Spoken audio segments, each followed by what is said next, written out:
नमस्कार, मैं SKP physics पढ़ाता हूँ।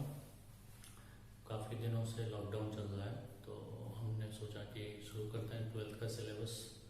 ठीक है, और 12th के सिलेबस में मैं जो स्टार्ट करूँगा वो है ऑप्टिक्स। आप देखना एनसीईआरटी में दो पार्ट में एनसीईआरटी है। तो फर्स्ट पार्ट में इलेक्ट्रोडायनेमिक्स है और सेकेंड पार्ट में wave optics, ray optics and modern physics है। तो रे ऑप्टिक्स से शुरू करते हैं। ऑप्टिक्स से एक छोटा टॉपिक है, समझने वाला है। इलेक्ट्रोस्टैट काफ़ी लंबा टॉपिक है, तो ये मैं सोचा कि ये और बहुत सारे लोग जो ऑनलाइन पढ़ा रहे हैं वो सब जगह इलेक्ट्रोस्टैट ही चालू हुआ है, तो मैं इसको रे ऑप्टिक्स को चालू करता हूँ। ठीक है, जितने भी स्टूडेंट मोटिवेशन के हैं वो जो इसको वीडियो देखेंगे उसको एक तरीके से क्लासरूम के हिसाब से इसको ट्रीट करना है। मतलब आपको कॉपी कलम लेके बैठना है। कुछ चीज़ें मैं लिखूंगा नहीं, उसको मैं बोलूँगा। जो डेफिनेशन पार्ट होगा, जो डेरिवेशन होगा, उस सबको आपको नोट करना है। यानी कि आपको इस हिसाब से पढ़ाई करनी है कि जब कभी आपकी क्लासेस शुरू होंगी तो ये चैप्टर आपको फिर से नहीं पढ़ाया जाएगा। ठीक है, जनरली क्लासेस में हम लोग एक चीज़ को 2-3 बार बोलते हैं, बट यहाँ पे कोशिश करेंगे इसको फास्ट करने की। यानी कि एक ही बार मैं बोलूँगा या मैक्सिमम 2 बार बोलूँगा, तो आप उसको कभी भी वीडियो को रोक के उसको देख सकते हो आराम से, जितनी बार चाहे उतनी बार देख सकते हो। ठीक है, शुरू करते हैं। ऑप्टिक्स। ऑप्टिक्स के दो पार्ट हैं, ज्योमेट्रिकल ऑप्टिक्स और वेव ऑप्टिक्स। ज्योमेट्रिकल ऑप्टिक्स को रे ऑप्टिक्स भी बोलते हैं। आप देख लो एक चीज कि ज्योमेट्रिकल ऑप्टिक्स में ज्योमेट्री पहले है, ऑप्टिक्स बाद में है। इसका मतलब है कि थोड़ा डायग्राम आपको नीट एंड क्लीन बनाना है। ठीक है, यू कैन यूज 2 और 3 type of colour pen, red, blue, black, ऐसा यूज कर सकते हैं। इससे इंसिडेंट लाइट के लिए आप ब्लू यूज करो या ब्लैक यूज करो, रिफ्लेक्टेड के लिए अलग यूज करो, नॉर्मल के लिए अलग यूज करो, ताकि पता चले कि कौन सी लाइट आ रही है, कौन सी लाइट जा रही है। ऐसा थोड़ा डायग्राम वगैरह क्लियर बनाएं। जो भी चीज़ मैं बोर्ड पे लिखूंगा उसको कॉपी में लिखना है, नोट्स बनाना है प्रॉपरली, और जो मैं बोलूंगा कई बार डेफिनेशन उसको भी आपको नोट करना है। ठीक है, तो ज्योमेट्रिकल ऑप्टिक्स का पहला डेफिनेशन लिखिए। It is the branch of physics in which we study the image formation by different optical instruments. It is the branch of physics in which we study image formation by different optical instrument. यानी कि different optical instrument क्या है, तो ये mirror होगा और lens होगा। Mainly reflection और रिफ्रैक्शन के कारण इमेज फॉर्मेशन के बारे में हम लोग पढ़ेंगे। वेव ऑप्टिक्स, वो वेव प्रॉपर्टी ऑप्टिक्स का शो करता है, उसको बाद में देखेंगे। ठीक है, अब आइए कि जो कुछ टर्म है वो समझना है। तो सबसे पहला है लाइट। तो हम लोग एक सिंगल लाइट को रे से रिप्रेजेंट करते हैं। एक लाइन बनाएंगे, उसमें बीच में आप एरो कहीं मार्क करेंगे। ठीक है, यदि लास्ट में एरो डाल देंगे तो वो वेक्टर का रिप्रेजेंटेशन हो जाएगा, रे का नहीं होगा। रे में हम लोग बीच में एरो मार्क करते हैं। बीम। बीम का डेफिनेशन लिखिए। Collection of rays is called beam. Collection of rays is called beam. ठीक है, अब बीम जो है वो 3 तरह का होगा। पैरेलल बीम, नेचुरली फिर डायग्राम बना देना है, converging beam and diverging beam. जहाँ कोई बीम एक जगह पे कन्वर्ज करता हुआ लगे, मीट करता हुआ लगे, कन्वर्जिंग बीम है। जहां से निकलता हुआ लगे, और डाइवर्जिंग बीम। ठीक है, आपको पहले ही बताया कि इस चैप्टर में हम लोग इमेज फॉर्मेशन के बारे में पढ़ेंगे। तो इमेज से रिलेटेड कुछ टर्म है, पहले उसको जानेंगे। मैग्नीफाइड और इनलार्ज्ड एंड डिमिनिश्ड। ठीक है, तो जब इमेज का साइज ऑब्जेक्ट के साइज से बड़ा हो जाए तो उसको बोलेंगे मैग्नीफाइड इमेज। ठीक है, और enlarged image. When size of image is larger than that of the object then it is called magnified और enlarged image. When size of image is smaller than the size of object it is called diminished image. ठीक है, size छोटा हो, size बड़ा हो, किससे? Object से। Image का साइज ऑब्जेक्ट से बड़ा हो, इमेज का साइज ऑब्जेक्ट से छोटा हो। ठीक है, अब आओ नेक्स्ट पॉइंट है erect and inverted.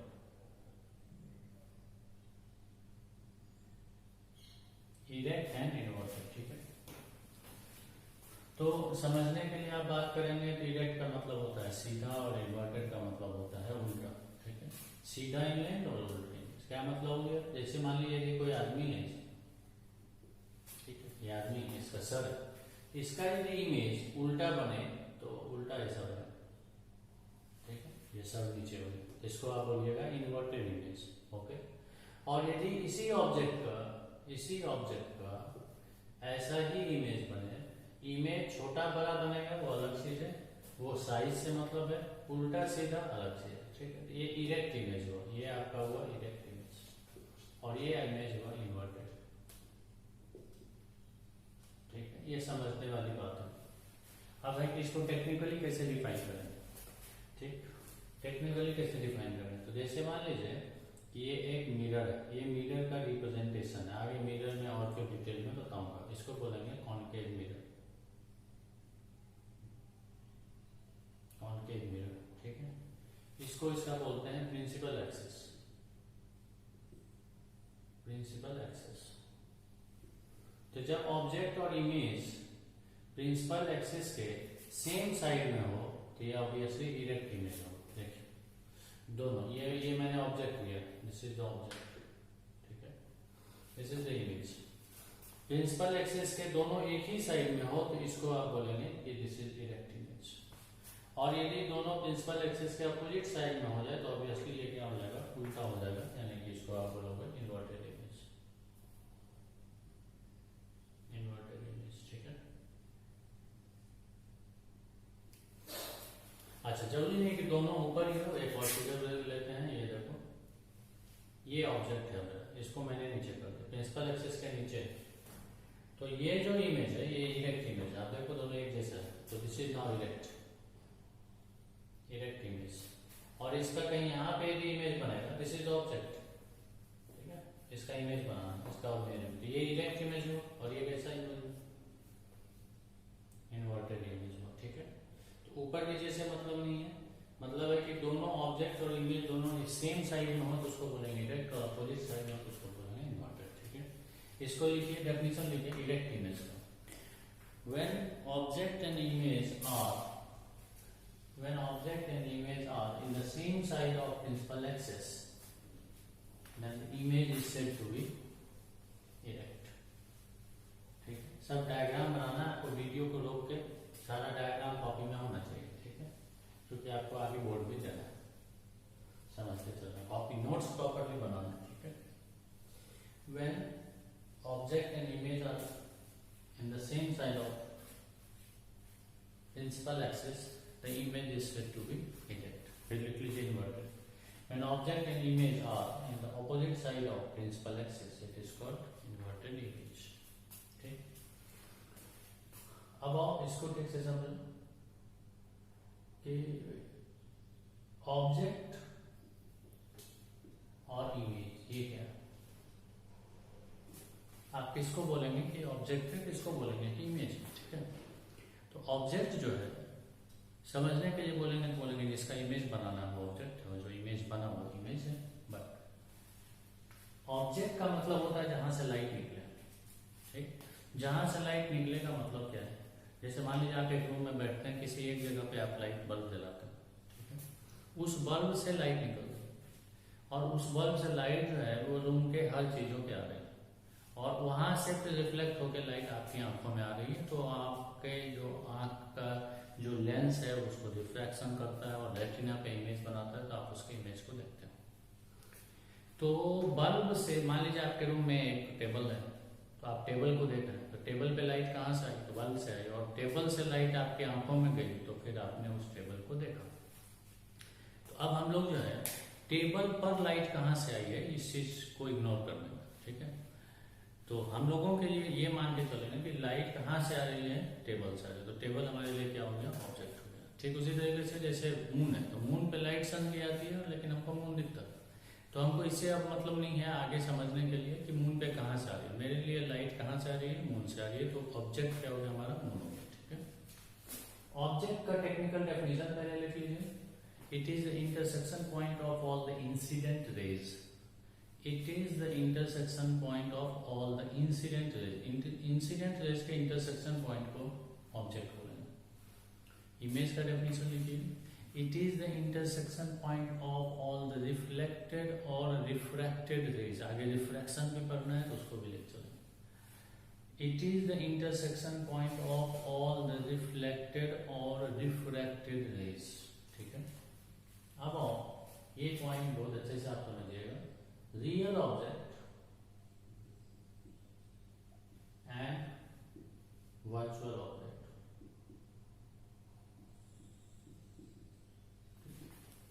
Real object और वर्चुअल ऑब्जेक्ट, जहां से लाइट एक्चुअली में निकले उसको बोलते हैं रियल ऑब्जेक्ट। यानी कि intersection point of all the incident raise in reality, उसको बोलेंगे रियल ऑब्जेक्ट। ठीक है, पहले डेफिनेशन लिख लीजिए। It is when incident rays intersect at any point, when incident rays intersect at any point in reality, then it is called real object. फिर लिखिए virtual object, when incident rays does not intersect, it only appears to intersect, then it is called virtual object.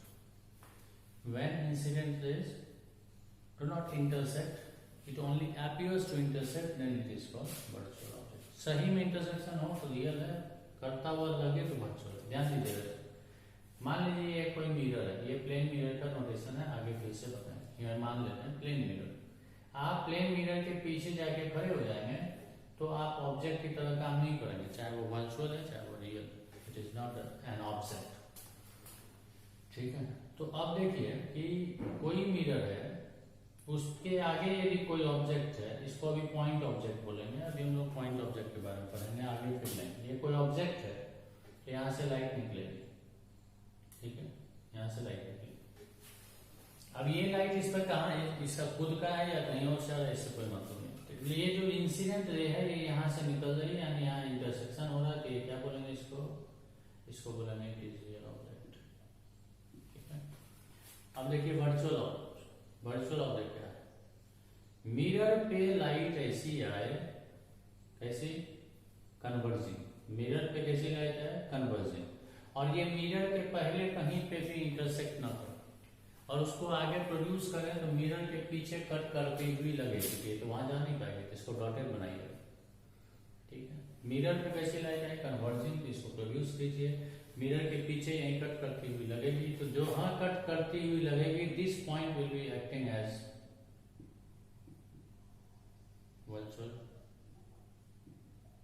Object. यानी virtual object के लिए ये जरूरी है कि जो लाइट है वो मिरर पर आनी चाहिए और मिरर के पीछे इंटरसेक्ट होनी चाहिए। मिरर पे लाइट नहीं आई तो वो फिर ऑब्जेक्ट की तरह काम नहीं करेगा। क्योंकि आगे बहुत सारा सवाल आएगा जिसमें जो वर्चुअल ऑब्जेक्ट का बहुत सारा केस आएगा। ठीक है, अब आइए image.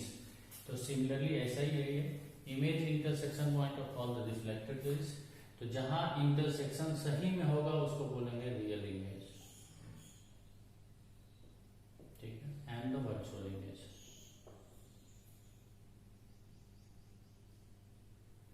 Real image and virtual image.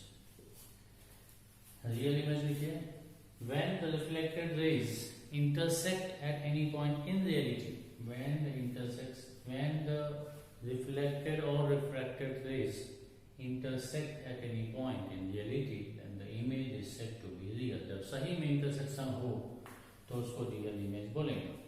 Virtual image लिखिए, when the reflected or refracted rays do not intersect in reality, it only appears to intersect, then it is called virtual image. ठीक है, कर intersect करती हुई लगे, intersect करे, actual में करे, करती हुई लगे। अब देखिए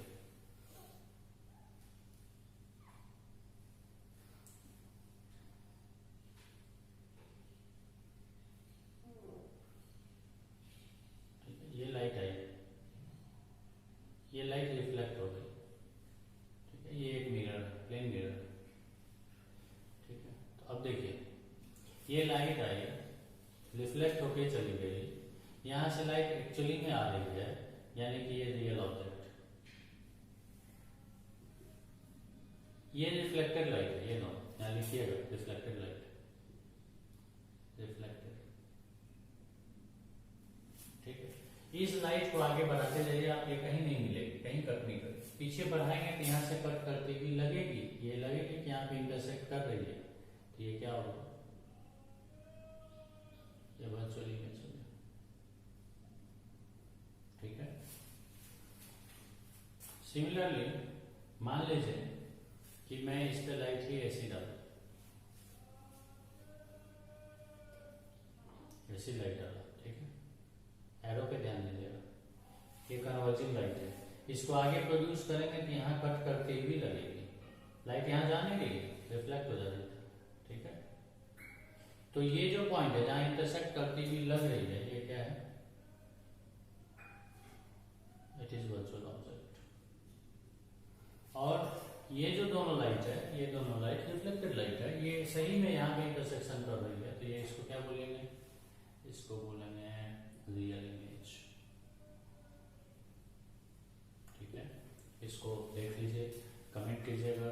अपने बच्चों का जो भी है मोटिवेशन के, उनका एक ग्रुप बनाया है, तो उसमें व्हाट्सएप पे आप कोई भी डाउट होता है तो उसको पूछ सकते हैं, कोई कॉन्सेप्ट समझ में नहीं आ रहा है तो उसको फिर से कर सकते हैं, मैं उसको नेक्स्ट वीडियो में रिपीट करूँगा। ठीक है, जो भी दिक्कत है उसको कमेंट या व्हाट्सएप पे भेजना। ठीक है, तो ये real object and real and virtual object and image. ठीक है, इसको नोट कर लीजिए, नोट्स बिल्कुल प्रॉपर बनाना है, मूवी टाइप से वीडियो नहीं देखना, कॉपी पे नोट करते रहना है।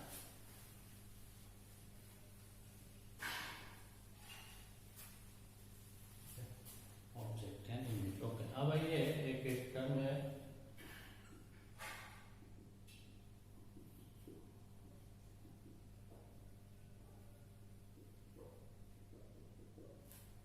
Principal of reversibility.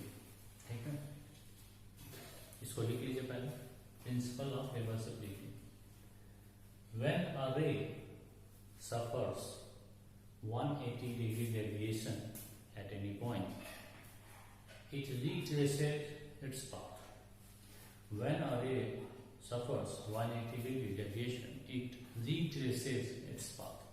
यदि कोई लाइट रे 180 डिग्री डेविएशन उसका होता है तो वो जैसे जैसे आई है वैसे ही वैसे जाएगी। इसका बहुत सारा यूज करेंगे आगे न्यूमेरिकल्स। ठीक है, मान लीजिए कोई मिरर है, हमने एक लाइट डाली, ठीक है, ये रिफ्लेक्ट हो गई, फिर एक यहाँ पे मिरर यहाँ है। अब ये भी ध्यान दीजिए कि ये जो इंसिडेंट लाइट है इस मिरर के लिए, ये रिफ्लेक्टेड लाइट है इस मिरर के लिए, ये इंसिडेंट लाइट है इस मिरर के लिए, ये रिफ्लेक्टेड लाइट हो गई मिरर 2 पर।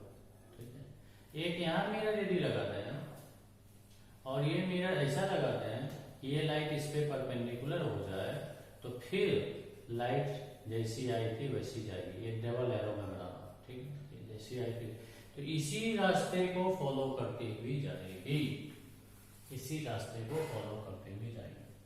ठीक, डायग्राम बना लीजिए, स्टेटमेंट लिख चुका है। इसका यूज क्या है वो देखिए, यूज है जैसे अभी बताया कि ऐसी यदि कहीं लाइट लें,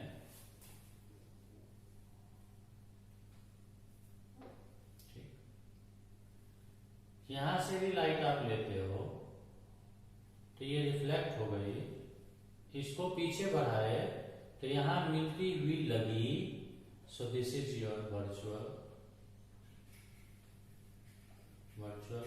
इमेज। और यहां से लाइट सही में निकल रही है तो ये हो गया रियल ऑब्जेक्ट। ठीक है, लेकिन अब आप ध्यान देना कि यदि लाइट आप डायरेक्शन बदलो, ऐसा अब इधर से लाइट आ रही है तो ये यहाँ जाएगी। ठीक है, इधर से लाइट आ रही है, ये इधर जाएगी।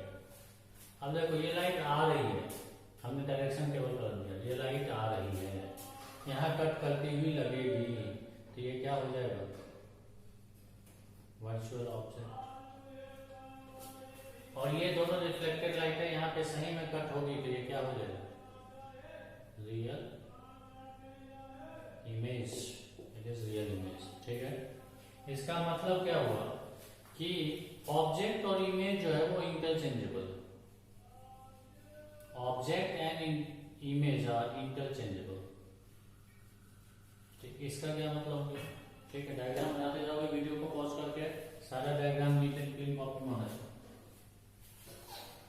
इसका मतलब हुआ कि मान लीजिए कि कोई एक मिरर है और ये 2 सेंटीमीटर के ऑब्जेक्ट का इमेज 4 सेंटीमीटर का मिरर के पीछे कहीं बना रहा है, 20 सेंटीमीटर पीछे। यदि ये 10 सेंटीमीटर है तो यदि 2 सेंटीमीटर ऑब्जेक्ट का इमेज 4 सेंटीमीटर का 20 सेंटीमीटर पीछे बना रहा है, तो 4 सेंटीमीटर का ऑब्जेक्ट यदि 20 सेंटीमीटर पीछे हो तो उसका इमेज 2 सेंटीमीटर का 10 सेंटीमीटर आगे बनेगा। एक फिर से देखो, यदि कोई ऑब्जेक्ट है 2 सेंटीमीटर का, मिरर से 30 सेंटीमीटर पे, ये कॉन्केव मिरर है, इसका एक इन्वर्टेड इमेज 6 सेंटीमीटर का बन रहा है। कोई भी डिस्टेंस ले लेते हैं, सपोज इट इज 60 सेंटीमीटर। तो 2 सेंटीमीटर का ऑब्जेक्ट यदि 30 पे रखेंगे तो 6 सेंटीमीटर का इमेज 60 पे बनेगा, और 6 सेंटीमीटर का ऑब्जेक्ट यदि 60 पे रखेंगे तो उसका 2 सेंटीमीटर का इमेज बनेगा 30 पे। इंटरचेंजेबल होगा। ठीक, इस चीज को अच्छे से समझ के कंसेप्ट को ध्यान में रखना है, क्योंकि आगे जो है इसको न्यूमेरिकल में यूज करेंगे। मैं वहां डायरेक्ट बोल दूंगा कि ये ऑब्जेक्ट है, ये इमेज बना, तो ये ऑब्जेक्ट होगा तो ये इमेज होगा। बिल्कुल, ये रियल है, ये रियल है, तो फिर ये रियल है तो ये भी रियल है, इरेक्ट है, इन्वर्टेड है, तो ऐसा। ठीक है, इसको लिख लो ठीक से।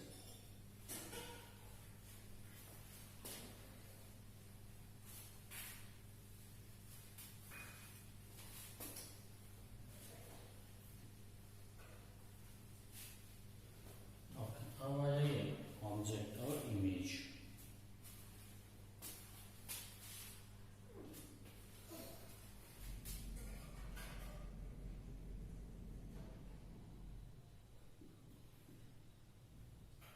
Reflection and refraction.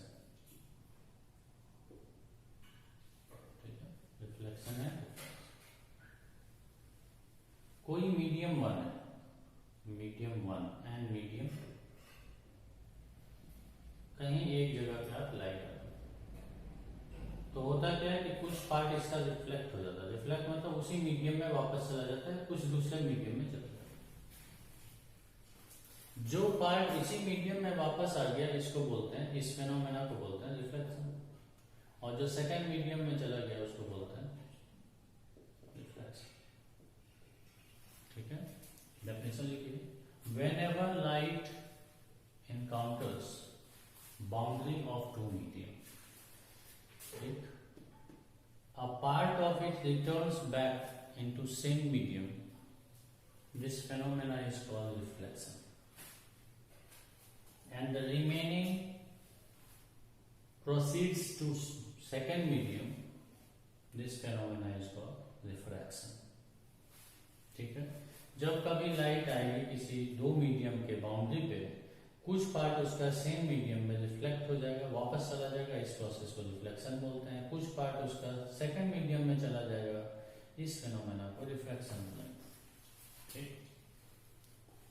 अब हम लोग पहले रिफ्लेक्शन पढ़ेंगे, फिर रिफ्रैक्शन पढ़ेंगे। अब आइए डिटेल में रिफ्लेक्शन। ठीक है, अब रिफ्लेक्शन से मतलब नहीं, आप सिर्फ रिफ्लेक्शन देखें। तो कोई लाइट आई, कोई लाइट चली जाएगी, इसे ये रिफ्लेक्शन हो गया। कोई एक मीडियम है, ये मिरर भी हो सकता है, दिस इज प्लेन मिरर। ठीक है, दिस इज योर प्लेन, ये this is I and this is R. अब आई आई क्या है? आई को बोलते हैं एंगल ऑफ इंसिडेंस। ठीक है, इसका डेफिनेशन लिख लीजिए। Angle between incident ray and the normal at the point of incidence is called angle of incidence. Angle between incident ray and the normal at the point of incidence is called angle of incidence. Figure बना के चलना है सब। फिर लिख लीजिए R, R is your angle of reflection, ठीक है। इसका डेफिनेशन लिखिए, angle between reflected ray and the normal at the point of incidence. Normal का मतलब इस सरफेस पे नॉर्मल खींचना, ठीक है। So angle between reflected ray and the normal at the point of incidence, eight the point of incidence is called angle of reflection, ठीक है। Angle of incidence and angle of reflection.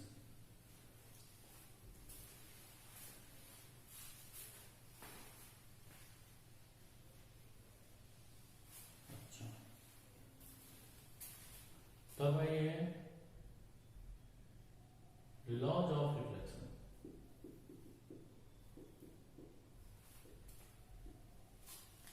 तो पहला law लिख लीजिए, angle of incidence is equal to angle of reflection. Angle of incidence is equal to angle of reflection. Angle I is equal to angle R, ठीक है। Second law लिखिए, angle of incidence, angle of sorry incident ray, reflected ray and the normal at the point of incidence. Incident ray, reflected ray and the normal at the point of incidence always lie in same plane, ठीक है, always lie in the same plane, okay. अब देखिए same plane का क्या मतलब है। तो जैसे मान लीजिए कि ये दोनों इंसिडेंट और रिफ्लेक्टेड लाइट है और ये नॉर्मल है, तो ये तीनों हमेशा एक प्लेन में हो, जैसे ये तीनों एक प्लेन में। ऐसा नहीं होगा कि नॉर्मल इधर आ गया, ऐसा नहीं हो सकता। ये दोनों अलग प्लेन हो गए, ये दोनों अलग प्लेन हो गए, ऐसा नहीं होगा, ठीक है। तो इंसिडेंट रे, रिफ्लेक्टेड रे और द नॉर्मल, वो जो तीनों है वो हमेशा एक प्लेन में होगा। अब एक पॉइंट और था समझिए नेक्स्ट, कि ए डॉट बी अभी आप पढ़ चुके होंगे, डॉट प्रोडक्ट, ये होता है A B cos theta. A dot B is A B cos theta. ये मान लो कोई वेक्टर है ए और ये मान लो कोई वेक्टर है बी, ये एंगल है थीटा, कंपोनेंट करो इसका, ये आता है ए कॉस थीटा। वेक्टर थोड़ा रिवीजन कर लेना, A cos theta. A cos theta को आप क्या बोलते हो, component of A along B, component of A along B, ठीक है। क्योंकि ये बी है, ये एक्स एक्सिस नहीं है, बी है। तो आपको ये समझना है कि dot product give you component.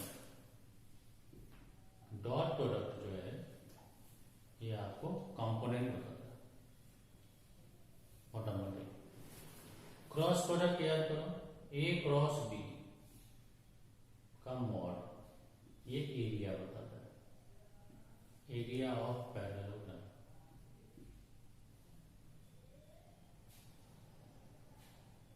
ठीक है। याद करो ऐसा डेरिवेशन। ये कोई वेक्टर है, suppose this is A, this is B, this is theta, ये परपेंडिकुलर होता है, ये हो गया बी साइन थीटा।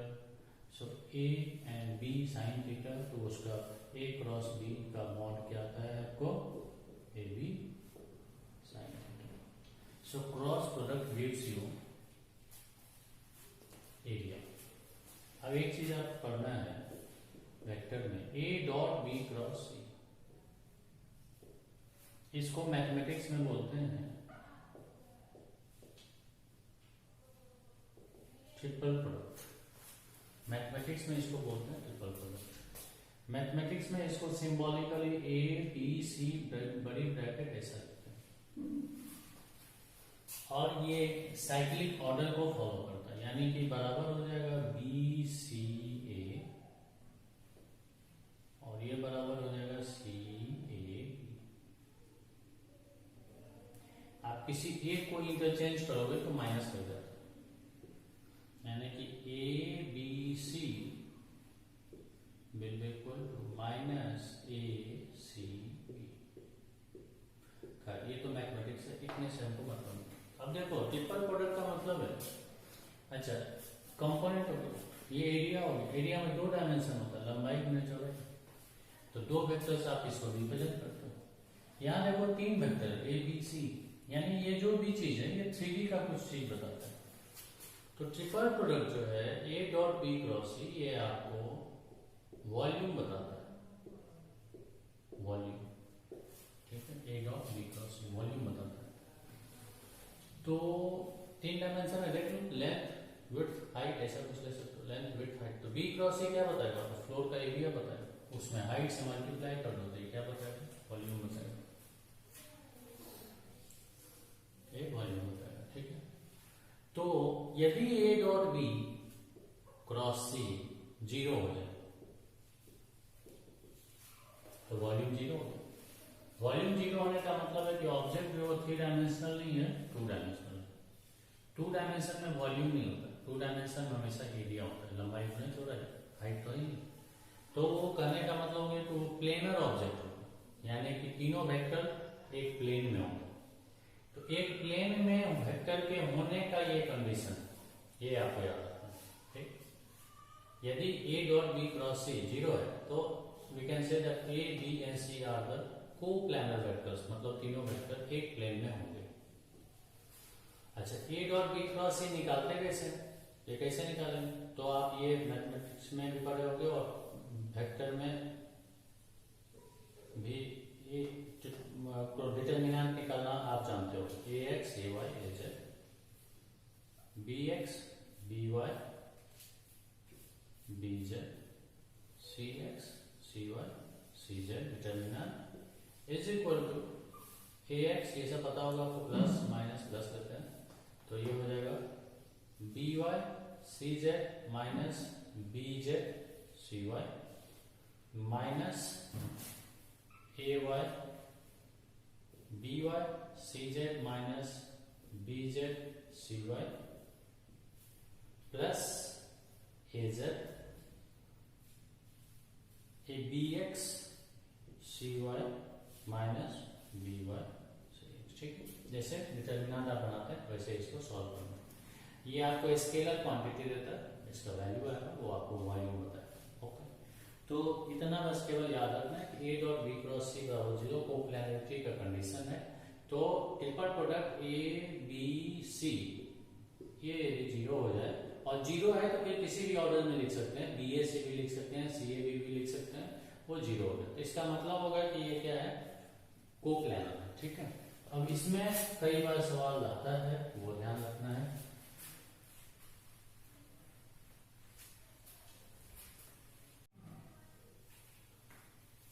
तो एंगल ऑफ इंसिडेंस जो लॉ है वो सिंबॉलिकली आप लिखोगे, एंगल आई बराबर angle R, this is first law, and the second law is incident ray normal and reflected ray triple product. चूंकि ये 0 है इसीलिए आप इसको किसी भी ऑर्डर में लिख सकते हैं, normal incident reflected, this will be 0, किसी को भी लिख सकते हो। So this is the symbolically representation of second law of reflection, ठीक है। चलिए, तो हम लोग इतना ही रखेंगे, छोटा छोटा वीडियो रहेगा, कुछ कुछ टर्म आज आपको बताया मैंने, फिर यहीं से आगे कंटिन्यू करेंगे। सारी चीज़ों को कॉपी में लिखते जाना है, न्यूमेरिकल्स बनाना है, जो भी न्यूमेरिकल, जो भी कॉपी, जो भी बुक आप फॉलो करते हो उसको पढ़ो, एनसीईआरटी को रीड करना है, और न्यूमेरिकल साथ में बनाते चलना। कुछ भी दिक्कत है तो उसको व्हाट्सएप करना या कमेंट में लिखना, उसको मैं क्लास में ही सॉल्व करता जाऊंगा, ठीक है। मिलते हैं नेक्स्ट वीडियो में, ओके, थैंक यू।